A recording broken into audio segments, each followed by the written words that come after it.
fenomena penjualan bonsai atau pemeliharaan itu memang orang itu kalau sudah hobi, sudah seneng, sudah ngefan, itu yang dibeli itu bukan hanya sekedar barangnya, tapi orangnya.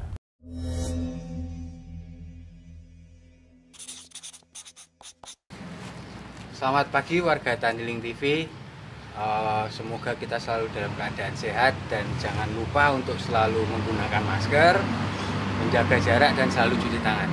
Nah, pagi hari ini sangat cerah sekali setelah semalam hujan, dan ini saya sangat berterima kasih karena sudah bertemu dengan sosok yang terkenal di dunia bonsai, yaitu ada Bapak Joko Winarso.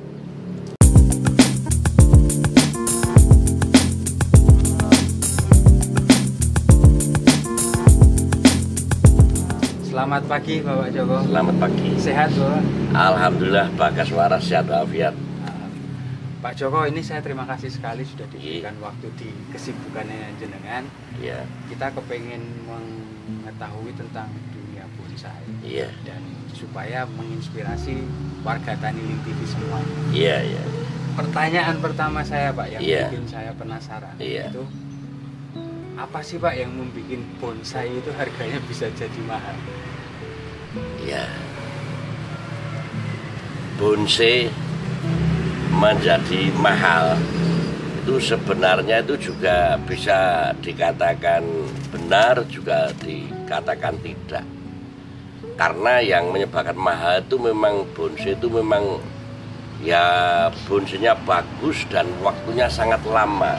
Itu yang menyebabkan mahal itu.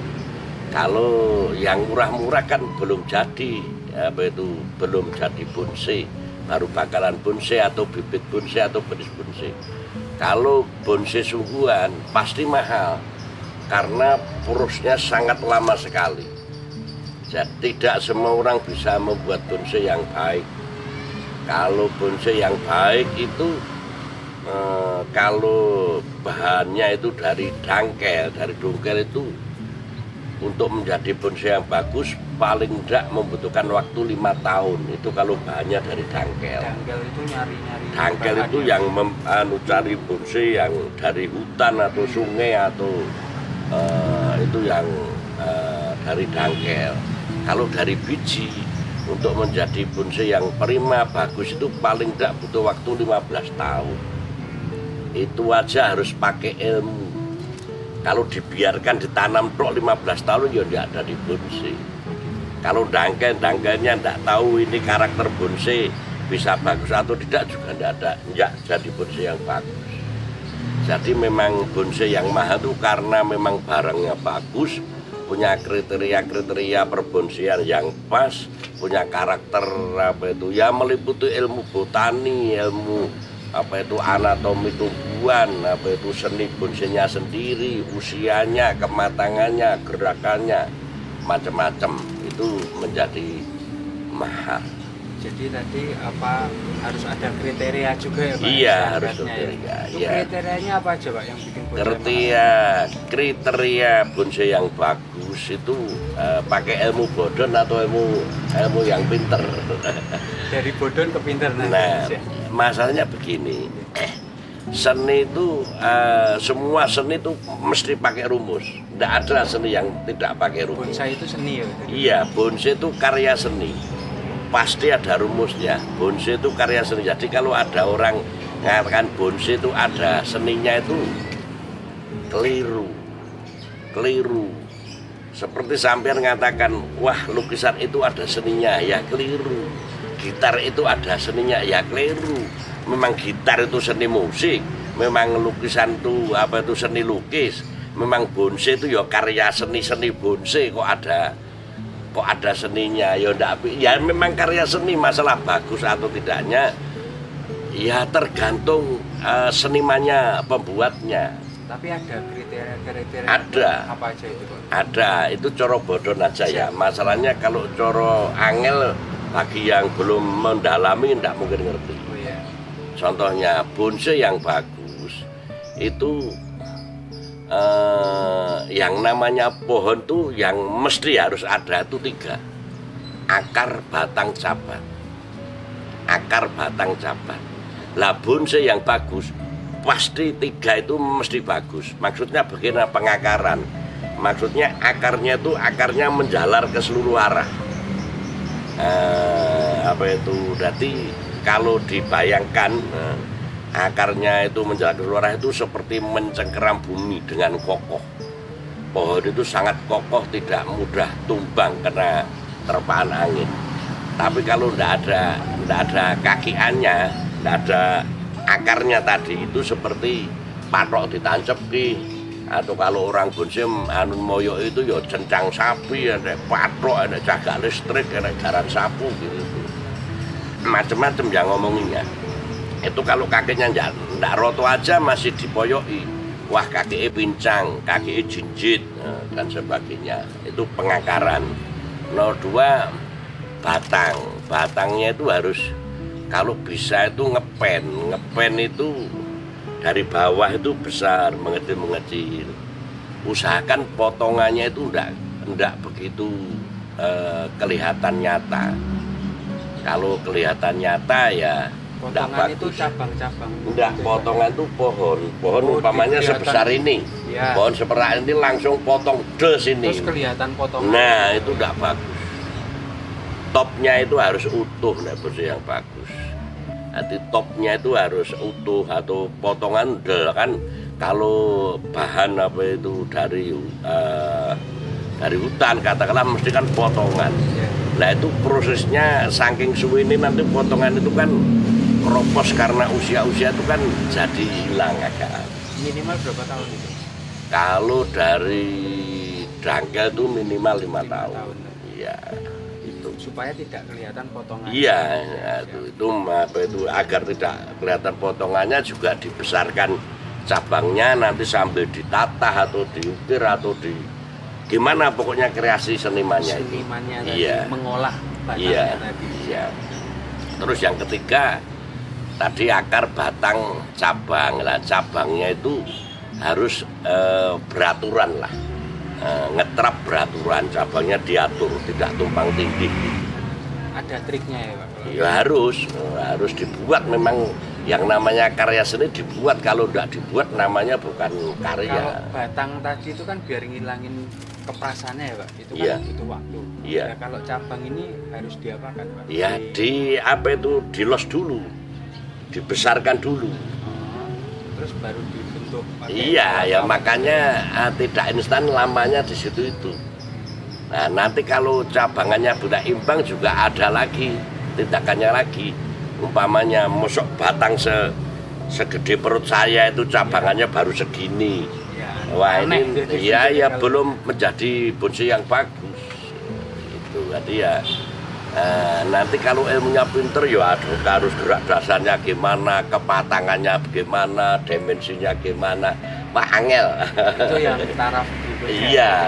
Tapi kalau untuk yang sederhana warga tadi ini mungkin bisa mencoba yang 3 tadi. Iya, pokoknya cari pengakaran, akar, batang, cabang. Tapi akarnya harus kelihatan gitu nggak Pak? Apa? Ya harus. Kalau akarnya nggak kelihatan nanti kelihatan patok ditancapin nanti. Jadi kelihatan pas. Iya, nah kalau ada tiang listrik tadi. Iya, tiang listrik nanti kalau udah akarnya tidak kelihatan. Siap. Semua kelihatan nanti kan sampai lihat itu ditondolkan akarnya.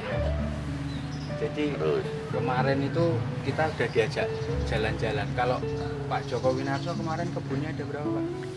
Kebun ada 4. Kalau boleh tahu total seluruh bonsainya kira-kira aja Pak. Iya. Kalau dihitung kebanyakan. Ya ribuan lah itu. Ribuan ya.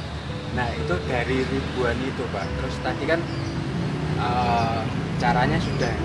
Lah cara jualnya Pak itu kok bisa jadi pasarnya lah. Bicara tentang bisnis bonsai, kalau sampean awalannya itu langsung pikiran bagaimana saya bisnis bonsai itu ndak iso.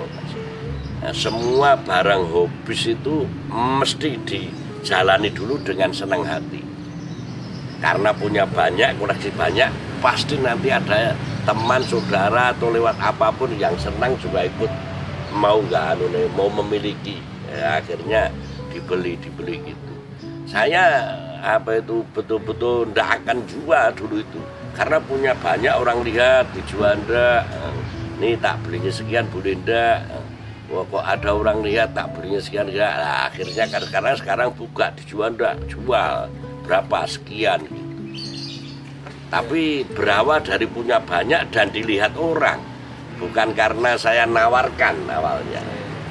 Berarti jenengan apa Pak Joko memang apa memiliki bonsai yang banyak dulu? Iya. Terus apa nggak ditawarkan sebenarnya? Iya. Tapi memang basicnya jenengan sudah punya bonsai banyak. Iya. Lalu orang-orang lihat, Iya. tertarik, terus dari mulut ke mulut Iya. Pak Joko punya bonsai. Iya. Termasuk apa itu saya itu bisa terkenal itu nomor satu tetap dari mulut ke mulut. Saya itu hampir apa itu koran majalah itu sampai bosan melayani, tapi yang efek itu justru dari mulut ke mulut. Tapi sekarang yang lebih ngefek lagi ya lewat itu online itu. Pak Joko, ini Iya. saya pernah ngelihat juga itu baca Iya. koran, lihat Iya. di YouTube itu kok harga bonsai itu ada yang sampai miliaran. Itu fenomenanya atau ceritanya gimana itu Pak, bisa gitu? Oh iya, bonsai yang apa itu yang harga miliaran tuh ya memang bonsai yang bagus sungguhan, betul-betul bagus sungguhan. Nah, kemudian fenomena penjualan bonsai 1 miliaran itu memang orang itu kalau sudah hobi, sudah seneng, sudah ngefans, itu yang dibeli itu bukan hanya sekedar barangnya, tapi orangnya. Jadi orang itu kalau udah apa itu sudah tekan atine, tekan duite, tekan pikire. Terjemahkan sendiri maksudnya itu uang punya, hati tekan, atine tekan. Sebabnya banyak orang beli bonsai itu ini berapa nih, 100 juta. Wah, yo apik tenan. Yo apik tenan apa ki mau. Aku gawe yo ora iso. Ning semono kuwi berarti kan dia ndak punya, mungkin atine ra tekan, mungkin duitnya ndak tekan, tapi akalnya tekan. Jadi Harus tiganya tiganya. sampai, ya, Pak? Orang beli bonsai itu sanggulnya harus 3, tekan duite, tekan atine, tekan pikire. Punya uang, punya nyali, tahu nah ini barang bagus. Nah, itu kalau ndak itu ndak jadi beli bonsai, eman-eman gitu. Nah, kemudian bonsai yang sampai MM itu memang barangnya itu bagus, usia itu apa itu betul-betul puluhan tahun, bukan hanya sekedar di tempat saya itu yang di dalam pot itu yang usianya sudah 35 tahun yang jero potok itu ada. Itu di tempat saya saja lah. Terus dibeli oleh orang yang kalau saya nerjemahkan di atas langit masih ada langit. Katakanlah saya itu hanya tukang kebun gitu aja lah. Yang membeli saya katakanlah umpamanya camat itu umpamanya. Lah orang nawar punya saya katakanlah 1 juta berani. Lah itu miliknya Pak Camat apa wani ngenyang 1 juta. Miliknya sopo dia. Lah terus kemudian nanti kata ditingkatkan lagi. Yang punya Pak Bupati umpamanya. Mosok ngene Pak Bupati sampean seneng barangnya wani nawar 10 juta.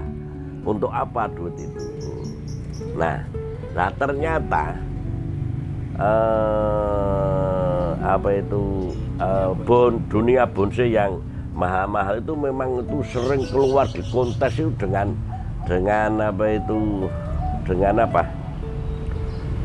penghargaan yang banyak, mulai dari kelas mungkin prospek regional, madya, utama, bintang, bahan setiap kontes itu mesti dapat best 10 atau best inso atau medali emas dan sebagainya, pasti mahal. Meningkat ya harganya? Iya, meningkat. Lah apalagi yang punya best of the best tadi. Jadi kalau boleh saya rangkum Pak, jadi ketika si pemilik bonsai itu katakanlah seniman yang terkenal di dunia, iya, itu pasti harganya pasti mahal. Lah kalau seniman itu apa itu sama saja. Kalau dia semakin kelasnya apa itu mendunia, dia tuh tidak mungkin punya barang jelek. Barang jelek mesti dibuang. Jangankan yang kelasnya dunia, saya itu yang kelasnya ceketetan gini aja. Sekarang itu kalau yang jelek-jelek itu cuma kalau ada nembung minta tak kasih kok. Tak kasih saya itu. Saya yang jelek-jelek tak gusuri buang, gopo ngebak-bakin gon. Dipelihara apa itu lama ndak bisa jadi bagus. Jadi boleh dibilang branding apa dirinya dulu ya Pak? Iya. Dia seniman yang sudah mulai itu melalui kontes juga ya? Iya terus, dan tidak mungkin apa itu cari bonsai yang bagus tidak melalui kontes-kontes. Berarti yang saya lihat bonsai harga 1M itu memang dia senimannya sudah terkenal. Oh iya, itu senimannya, trenernya saja itu sekarang itu ada trainer yang harganya untuk dandani bonsai itu sehari 1 juta, itu banyak itu. Bayar trainer itu trainernya sehari 1 juta. Yang ngurusi bonsainya itu. Iya, jangankan itu yang punya itu pengusaha-pengusaha besar, pejabat-pejabat besar. Loh saya itu tukang kebun aja, trainer saya itu ada yang harganya satu hari 250.000 per hari itu. Iya, nah, itu lah itu mesti mana. Cuma bicara seni itu lain. Nek apa itu menang kontes pasti mahal. Ya. Tapi kalau belum apa itu tidak pernah kontes belum tentu murah. Oh gitu. Iya. Karena seni tadi. Ya karena seni. Dan itu memang karena kesenangan. Jadi yang penting aku seneng, entah orang lain apa.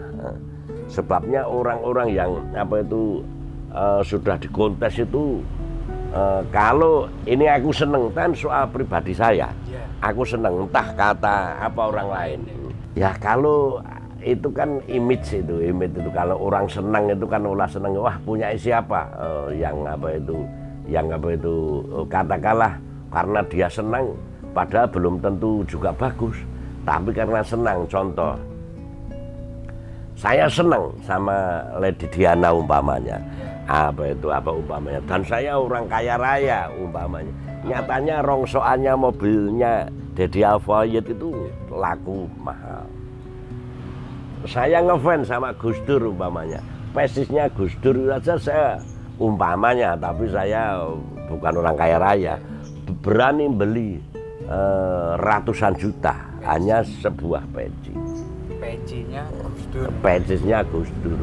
Lah katakanlah umpamanya Krosi pernah diduduki Bung Karno, udah reyot aja mesti ada dokumen bahwa Krosi ini pernah apa diduduki Presiden Soekarno atau Bung Karno. Wow, pasti ada yang beli dengan harga yang fantastis itu aja. Seni itu gini Mas, seni itu perpaduan yang menjadi satu antara logika sama estetika. Logika itu hal-hal yang disepakati, hal yang bisa dilombakan itu kan kelas-kelas yang disepakati. Kalau yang kesepakatan bersama. Iya.